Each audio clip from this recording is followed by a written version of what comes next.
We're here at AirVenture, and this time I'm going to say the year. Sometimes we don't because these are on YouTube a long time. It's 2013, and the reason why I wanted to say the year, they flew the Terrafugia here at Oshkosh.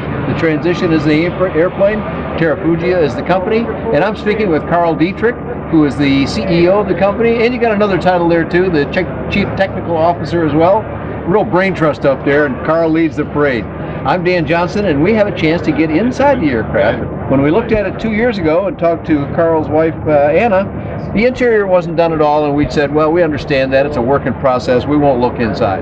Now we're looking inside, and it looks pretty good, and it feels a lot like a car to me, except with a dynon in it. So you're going to have to walk me around the cockpit a little bit, if you would, Carl. Sure, absolutely. So let's start over on your side here. Well, actually, let's start on my side since you're here. So on this side, right now we've got a G meter in place here, but normally this wouldn't be here. This is for redundancy for flight test. We've got a glove box here that's sized for an iPad, and this is not. Ah, beautiful. Okay. Got to fit your iPad in. This is actually a passenger side airbag. Behind here. So we have drivers and passenger side airbags inside the Transition. Sure, you got to have that stuff as a car, right? Absolutely. So. You mentioned the Dynon Skyview package. We've got our automotive lights, our aircraft lights, our hazard lights. We've got our radio here, fan, just our temperature controls, whether we're doing defrost, cabin floor heating, what have you. Auxiliary power, auxiliary jack, got an iPad or whatever. Yeah, your tunes. So some of the things that we'll point out here. So, well, this won't be here on the final vehicle. This is actually just for our you're not quite done CG here yet, system, so right? It looks pretty finished, but this isn't the final. Right. So throttle, and here's our enrichment for the 912 Dual S. Now we are changing to the 912 IS. You're going to go with the IS. We are going to the IS, so we're going to change this center console, get rid of one of these levers. That'll be nice. Here's our gear shift. So right now, another thing we don't have in an airplane. Exactly. So there's propeller mode, there's drive mode, and then there's reverse over here, and we're in neutral right now. So in drive, is it an automatic clutch then?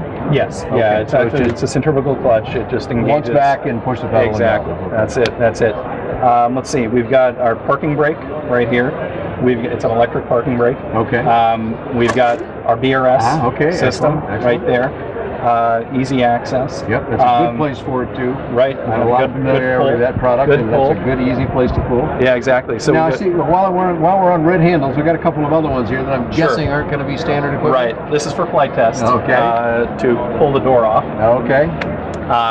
So some of the other things, this actually will be here. That we've got some head impact foam, some padding around the interior. So there's actually a couple inches of padding. This is the same sort of stuff that they've got in cars to keep your head protected. Yeah, is this another requirement as part of the highway safety standards? Yep, whatever absolutely. Yeah. Okay. We've got a carbon. You guys had to meet two sets of standards here. Absolutely. The whole airplane side, and then there's a whole car side that most people don't even think about because they just buy a car and go. Car side adds quite a bit of weight. On that point, Carl, what category of car are you fitting into? There was an air recreational vehicle, I think, was they were proposing one time. We're a multi-purpose passenger vehicle, so sort of like an SUV. So it's different than a normal passenger car. There's kind of a different set of standards. This is like your Jeep. And the definition of a multi-purpose passenger vehicle is a vehicle that's designed for occasional off-road use. Which we most certainly are. I bet you they didn't think that through when they wrote those words. Well, airborne, that's off-road. So the Dynon is up right now. What's not up is our touchscreen. We've got a touchscreen here. Actually, in the refined interior, there's going to be a secondary touchscreen as well. And this will be aviation or automobile? Both. Okay. We have our own computer. Sure. You just switch it around then. Yeah, exactly. We have our own computer under the dash that we give you all the dummy lights that you would have in a normal car. So your seatbelt indicator light, your engine warning light, all of the whole temp light, all that sort of stuff. Got to have that too. Got to have all that. So you might want to go around to the other side to see some. Okay, so over on this side, we've got a few things that you'll see. You've got your turn indicator here. You've got your windshield wiper. Your windshield wiper, right? Yeah. Another thing we're not used to seeing on light aircraft. Battery cutoff and ELT switch. right there, just in the event of an emergency. You've got your wing fold okay, buttons. I see a separate battery cutoff. Right. Yep. Right. Exactly. You've got wing fold buttons here. So if you wanted to fold the wings So up, when he was in here and pulled the wings, just holding he's those holding down. both buttons at the same time, Right, exactly. until the process is complete and everything latches. Exactly. Now yeah. you've also mentioned that there's another button that he has to activate to throw those pins down the wings. No, that comes when you shift your gear. When you I shift see, into okay. prop mode, actually the act of doing that'll drop those pins exactly. down. Yeah, Okay, and then okay. you still got to get out and do your pre-flight after that. Sure. Yeah, that's it. So you got your left and right mags, your engine start, and then your key switch, which is either on, off, or wing fold. Yeah. So don't hit start now. I hope the camera picked up on this down Yeah. here. You don't see an ignition switch that says on, off, wing too often.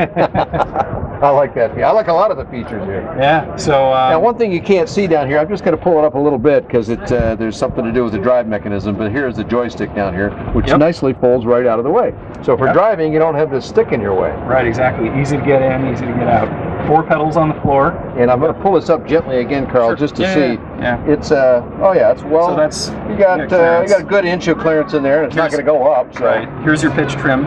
Oh, right pitch there. trim is So, right in the knob. you probably fly it like that. With Okay, and push the talkers down on the front here, I feel. Okay, all right. I'll lower that down. Now let me get my feet out of the way here a little bit. And you can point out that. 4 pedals on the floor. You've got rudder pedals on the outside, and then your gas and your brake pedal. So it drives like a normal automatic transmission car, steering wheel, gas pedal, brake pedal. When you want to fly, you just put your feet on the outside, put them on the rudder pedals. Okay, I see. Okay, outside is the flying, inside is the driving. Yeah. Pretty clear. Yep. And gives a whole new meaning to 4 on the floor. It does. So how long does it take then, Carl? Someone is pulled up to an airport and ready to fly. How long does it take to actually have the airplane ready to fly? So conversion takes less than a minute. And then you want to get out and do your pre-flight, so maybe an additional 7 minutes, so less than 10 minutes. And then when you land, you don't even have to get out of the vehicle. So when you land, and Phil will demonstrate that at the show here this evening, I should say. When you land, you just literally shut down, switch over to wing fold mode, enter in your PIN number, pull it out of prop. Where do you enter the PIN? Well, it would be on the touch screen. Oh, okay, that'd be on the touch screen. Yeah.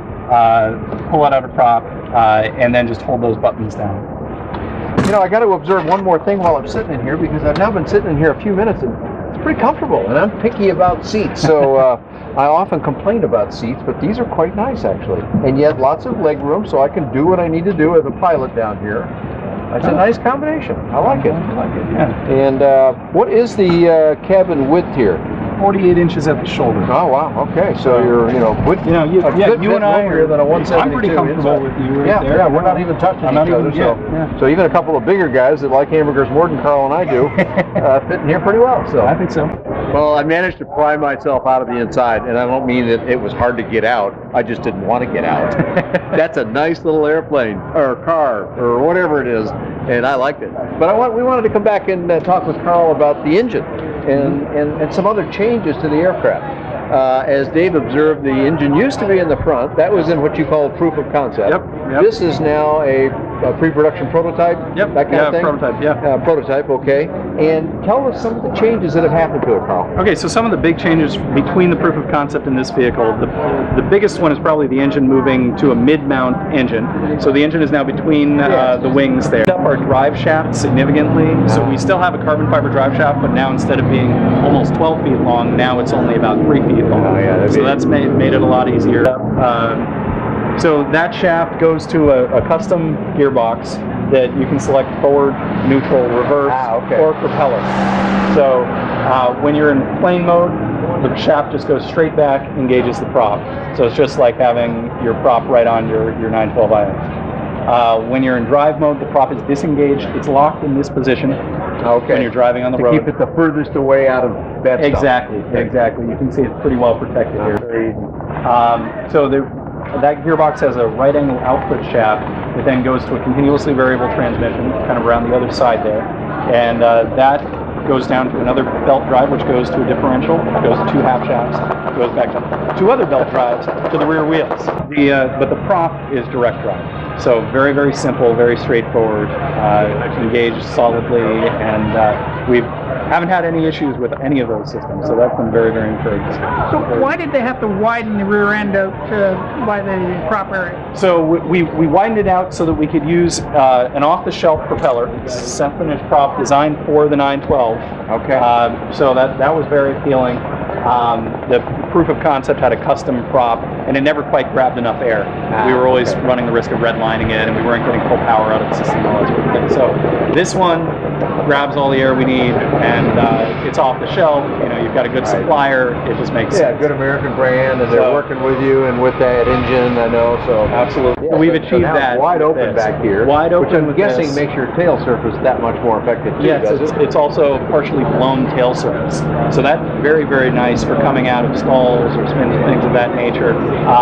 You put in a little throttle, and boom, you got pitch authority. Is that right? So, yeah. Now, yeah, it's very nice. It's a big port and an overall large square foot surface.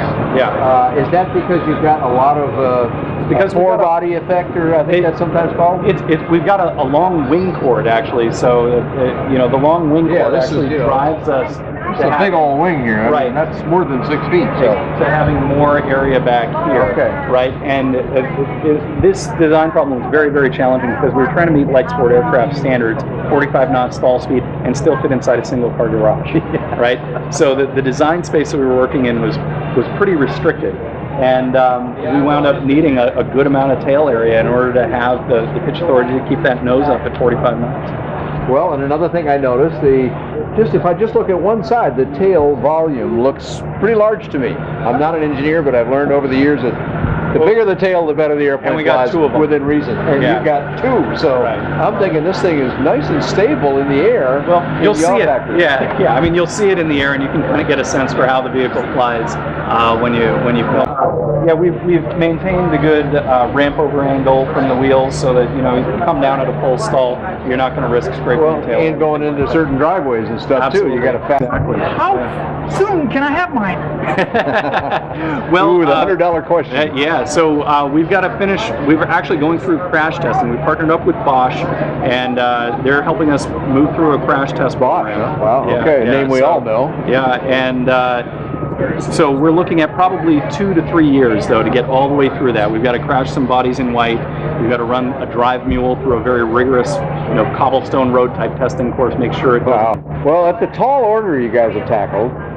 You're doing it brilliantly well from my perspective, but there's a lot there. Two masters to satisfy, in addition to the public. Yeah, that's a lot going on, but there's a bunch of smart folks up there working with you, and you're doing good. We've given a lot of information out. People are hungry for more all the time. You've experienced that. Where do we go on the web? We'll put it up on the screen, but give us the web address. Yeah, you can go to www.terrafugia.com, or if that's hard to spell, which sometimes it is, driven to fly. Driven to fly. Driven to fly. That's pretty easy. You can do that. We've talked to Carl and Anna before. That information and lots of other information about light sports and light kits available on buydanjohnson.com or bydanjohnson.com. Thanks a lot for joining us here today at AirVenture.